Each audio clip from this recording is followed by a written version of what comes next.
Study IQ IAS, अब तैयारी हुई अफोर्डेबल।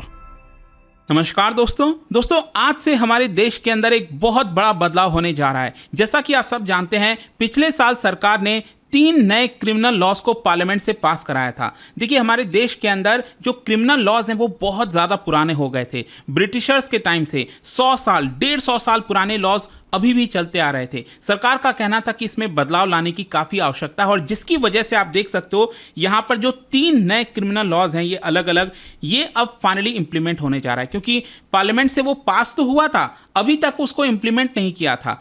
1 जुलाई से ये इंप्लीमेंट होना था और इसीलिए आज से ये आपका कानून लागू हो गया है पूरे देश के अंदर। ये आप देख सकते हो खबर, curtain falls on British era laws, new criminal laws come into effect on 1 July. अब देखिए, यह क्या है ना कि बहुत ज़्यादा ज़रूरी हो जाता है। ये जो क्रिमिनल लॉज हैं, इस पर बहुत से लोगों का जीवन निर्भर करता है कि किसी को लाइफ इम्प्रिजनमेंट होगा, किसको यहाँ पर मौत की सज़ा दी जाएगी, क्या है एग्जैक्टली। तो वो सारी चीज़ें मैं एक एक करके डिस्कस करूँगा। ये क्यों इंपॉर्टेंट है, यहाँ पर सरकार क्या इस चीज़ को लागू करने के लिए रेडी है, ये भी बहुत बड़ा प्रश्न है। क्योंकि इसको लागू करना इतना आसान नहीं है, बहुत सारी चीज़ों में बदलाव करना पड़ेगा। साथ ही साथ इसको लेकर क्रिटिसिज्म क्यों हो रहा है, वो सब कुछ हम डिस्कस करेंगे। चलिए आगे बढ़ते हैं। लेकिन उससे पहले मैं आप सबको यह भी बता दूं कि आप में से जो भी लोग 2025 की यूपीएससी की तैयारी कर रहे हैं, हमारा जो नया जीएस फाउंडेशन बैच है अलग अलग लैंग्वेजेस में, ये आपका 8 जुलाई से स्टार्ट हो रहा है। अगर आप इसको सबसे कम दाम पर लेना चाहते हैं, स्पेशली 3 जुलाई तक, तो आप ले सकते हैं by using the code Ankit live. इसका जो लिंक है वो कमेंट सेक्शन में आपको मिल जाएगा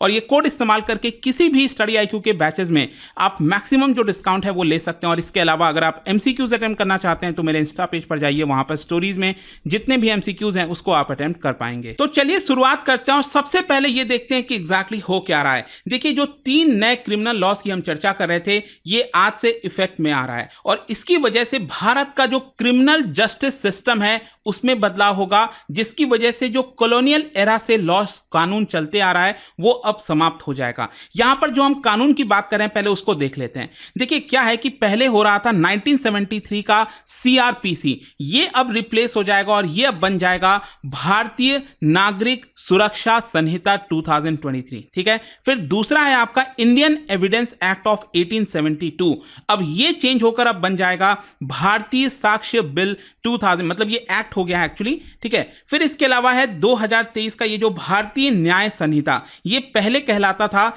इंडियन पीनल कोड, ये एक्चुअली 1860 का था इंडियन पीनल कोड, अब ये बदलकर हो गया भारतीय न्याय संहिता। ये बदलाव हुआ है। अब यहां पर अब आप देखोगे तो सरकार का ये कहना है कि उन्होंने बहुत सारी मीटिंग्स रखी हैं सेंट्रल मिनिस्ट्रीज के साथ, स्टेट गवर्नमेंट के साथ, यूटी जो यूनियन टेरिटरी के जो चीफ सेक्रेटरीज हैं उनके साथ, पुलिस चीफ के साथ, ताकि फाइनली इसको सही तरीके से देश में इंप्लीमेंट किया जा सके। और कई सारे इवेंट्स वगैरह भी रखे गए हैं। देखो, यहां पर इसको इंप्लीमेंट करने के लिए बहुत सारी चीजें चाहिए होंगी। सबसे पहला है ऑपरेशनल ट्रेनिंग, क्योंकि आप समझिए यहां पर अगर हमें इसको इंप्लीमेंट करना है, जैसे कि फॉर एग्जांपल मैं आपको बोलूं कि मान लीजिए पहले अगर हम 420 बोलते थे, सेक्शन 420, तो हमारे दिमाग में क्या आता है, चोरी का केस। तो अब क्या है कि ये सेक्शंस बदल जाएंगे, तो इस तरह की कई सारी चीजें होंगी। तो जो हमारा लीगल एजुकेशन सिस्टम है उसमें भी बदलाव करने की जरूरत है। तो इसी की वजह से आप देखोगे जो बार काउंसिल ऑफ इंडिया है उन्होंने मैंडेट कर दिया है कि ये जो नया लॉज है वो करिकुलम में जो यूनिवर्सिटीज जहां जहां पर लॉ की पढ़ाई कराई जाती है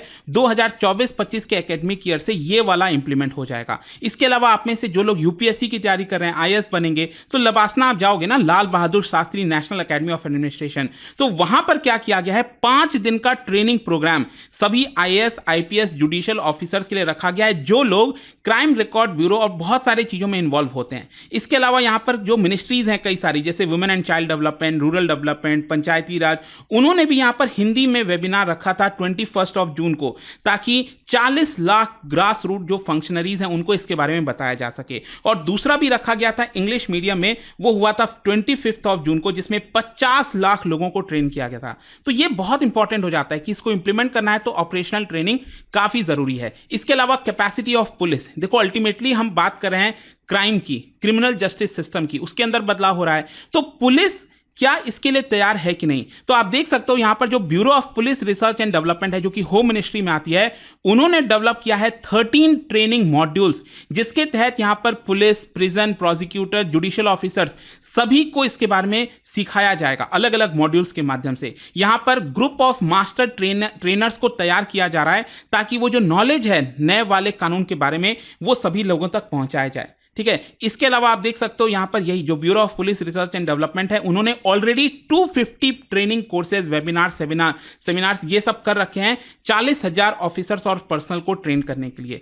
नेक्स्ट यहां पर जरूरी क्या है, देखो ये तो हमने बात किया कि जो पुलिस सिस्टम है, जो जुडिशियल सिस्टम है, वहां पर जो ऑफिसर्स हैं उनको ट्रेनिंग के लिए, लेकिन यहां पर जो पब्लिक है उनके अंदर भी काफी अवेयरनेस होना चाहिए। तो पब्लिक को अवेयर करने के लिए आप देख सकते हो यहां पर जो bureau of police research and development है, उन्होंने इंटर मिनिस्ट्रियल ग्रुप जो बनाई है ताकि देश के अंदर अलग अलग कैंपेन चलाए जाएंगे। यहां पर बताया जा रहा है कि प्रेस रिलीज जारी किया जाएगा, इन्फोग्राफिक, सोशल मीडिया में कई सारे पोस्टर्स डालेगी सरकार, ताकि यहां पर लोगों को बताया जा सके कि यह नया कानून है क्या, क्योंकि आम नागरिक को इसके जानना बहुत इंपॉर्टेंट है। इसके अलावा यहां पर जो प्रेस इंफॉर्मेशन ब्यूरो है, पीआईबी, उन्होंने वार्तालाप, कन्वर्सेशन एंड वर्कशॉप अलग अलग रीजनल मीडिया पर्सन्स के साथ रखा है, करीब 20 स्टेट कैपिटल्स के अंदर, ताकि मीडिया पर्सनल को इसके बारे में जानकारी हो और वो लोगों तक इसके बारे में बता सकें। इसके अलावा मैं बता दूं, आज ही 1 जुलाई को कई सारे इवेंट्स भी रखे गए, जैसे यूनिवर्सिटीज वगैरह में, यूजीसी के अंदर जो यूनिवर्सिटीज आती हैं,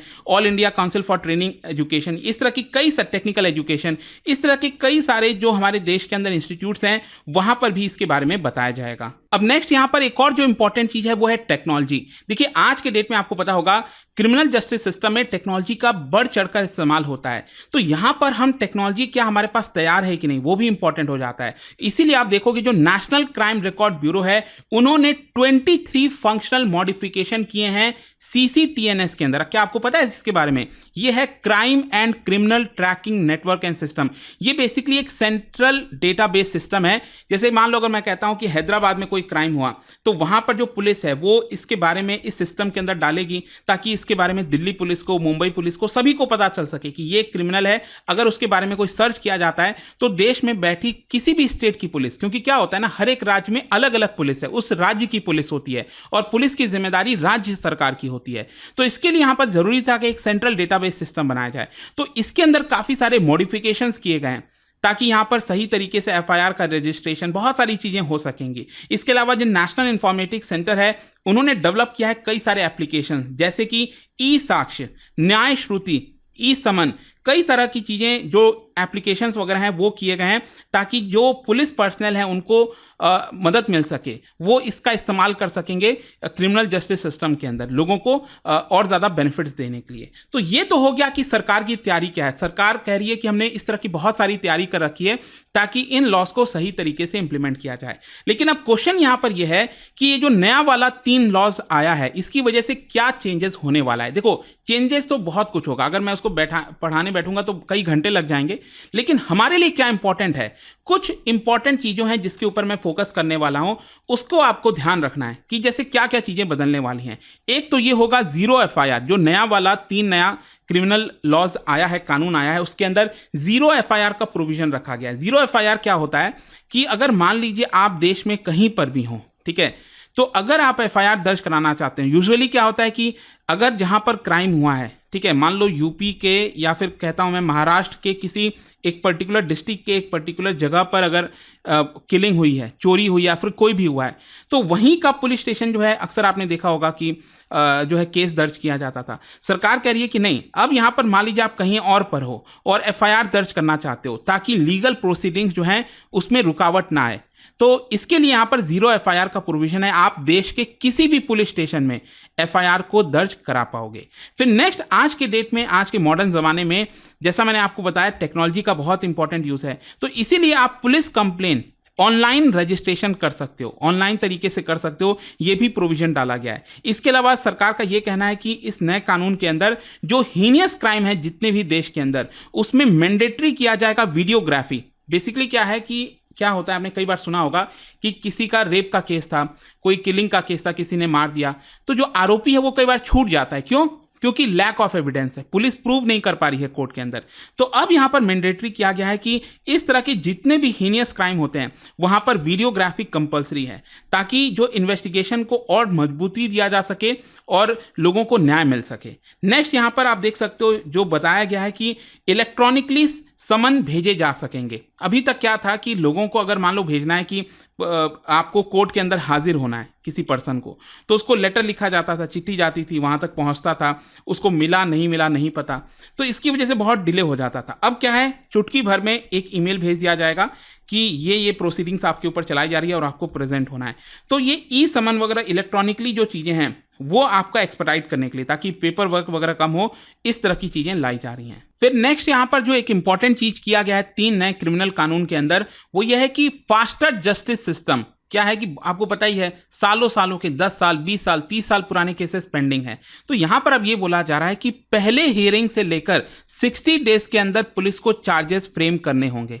मतलब एक कोई क्राइम हुआ तो उसको लेकर पहली हियरिंग हुई कोर्ट के अंदर, तो वहां से लेकर 60 डेज के अंदर में चार्जेस फ्रेम करने होंगे कि वो जो आरोपी है उसके ऊपर पुलिस क्या चार्जेस लगा रही है। और चार्जेस फ्रेम करने के बाद जब पूरा ट्रायल वगैरह खत्म हो जाता है, कोर्ट के अंदर जब सुनवाई होती है ना, कि यहाँ पर जो दोषी है, जो आरोपी है, उससे पूछा जाता है, जो यहाँ पर कंप्लेन फाइल किया है उससे पूछा जाता है, तो वो सारे जो ट्रायल खत्म हो जाते हैं कोर्ट में, उसके 45 डेज के अंदर कोर्ट को जजमेंट सुनाना होगा। तो देखते हैं क्या ये पॉसिबल है कि नहीं है। देखो, लिखने को तो यहाँ पर कानून बन तो जाते हैं हमारे देश के अंदर, लेकिन इसका इंप्लीमेंटेशन कितना होता है वो भी देखना होगा।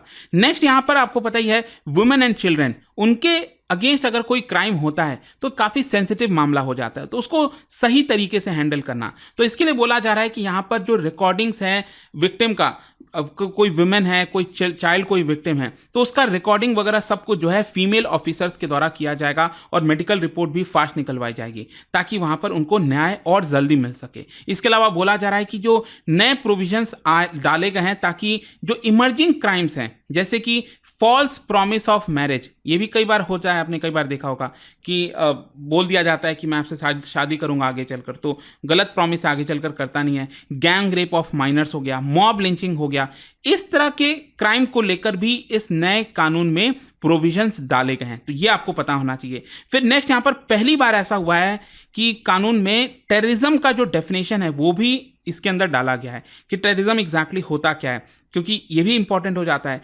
नेक्स्ट यहां पर आप देख सकते हो कि कई सारे जो कानून है वो ओवरलैप हो रहे थे, जैसे कि जो नंबर ऑफ सेक्शंस है आईपीसी के अंदर, पहले 511 सेक्शंस थे, अब इसको रिड्यूस करके 358 किया गया। आईपीसी बेसिकली अब भारतीय न्याय संहिता बन गया है। और साथ ही साथ यहां पर क्या है कि आम आदमी के लिए सही तरीके से वो आम आदमी उसके बारे में जान सके, लैंग्वेजेस को सिंप्लीफाई किया गया है। लीगल प्रोसीडिंग्स में आपको पता ही है, जब कोई किसी को नौबत आती है कि भाई कोर्ट जाना है, ये करना है, तो डर जाता है इंसान, क्योंकि पता ही नहीं है, लीगल जो भाषा होती है वो थोड़ी अलग होती है, तो आम नागरिक भी उसको सही तरीके से समझ सके, इसके लिए लैंग्वेजेस को भी सिंप्लीफाई किया गया है। खैर, ये तो हमने समझ लिया क्या क्या इंपॉर्टेंट बदलाव होने जा रहे हैं, लेकिन इसको लेकर क्रिटिसिज्म भी लाया गया है। ऑपोजिशन जो है उनका कहना है कि जो सरकार बिल लेकर आ रही है, ये मतलब जो सरकार इसको इंप्लीमेंट कर रही है वो सही नहीं है। जैसे कि यहां पर बोला गया उनके द्वारा कि नए कानून के अंदर जो मैक्सिमम ड्यूरेशन है पुलिस कस्टडी का, अभी प्रेजेंट में 15 डेज का है कि पुलिस कस्टडी में 15 दिन तक ही रह सकता है।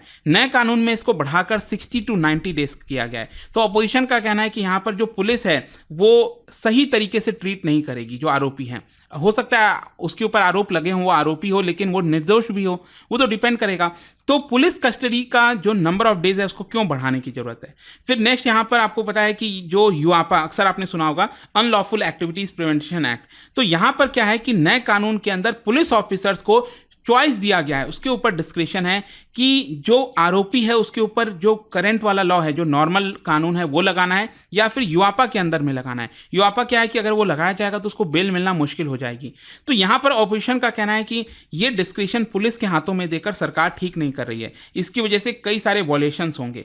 फिर नेक्स्ट यहां पर बोला गया कि जो नए नए टेररिज्म की भाषा हो गई, ऑर्गेनाइज्ड क्राइम का डेफिनेशन हो गया, इस तरह की कई सारी चीजें, उसमें वर्ड्स जो इस्तेमाल किए गए हैं बहुत वेग हैं, तो पुलिस अगेन इसका गलत इस्तेमाल कर सकती है। मतलब ऑपोजिशन का बेसिकली ये कहना है कि पुलिस का काम होना चाहिए जस्टिस दिलाना, लेकिन यहां पर पुलिस अपने बेनिफिट के लिए गलत स्टेप भी उठा सकती है, तो सरकार को इसका ध्यान रखना चाहिए था। ये कुछ क्रिटिसिज्म है। लेकिन इसके साथ साथ देखिए यहां पर जो नया कानून इंप्लीमेंट हो रहा है इसको लेकर लॉयर्स भी काफ़ी डिवाइडेड हैं।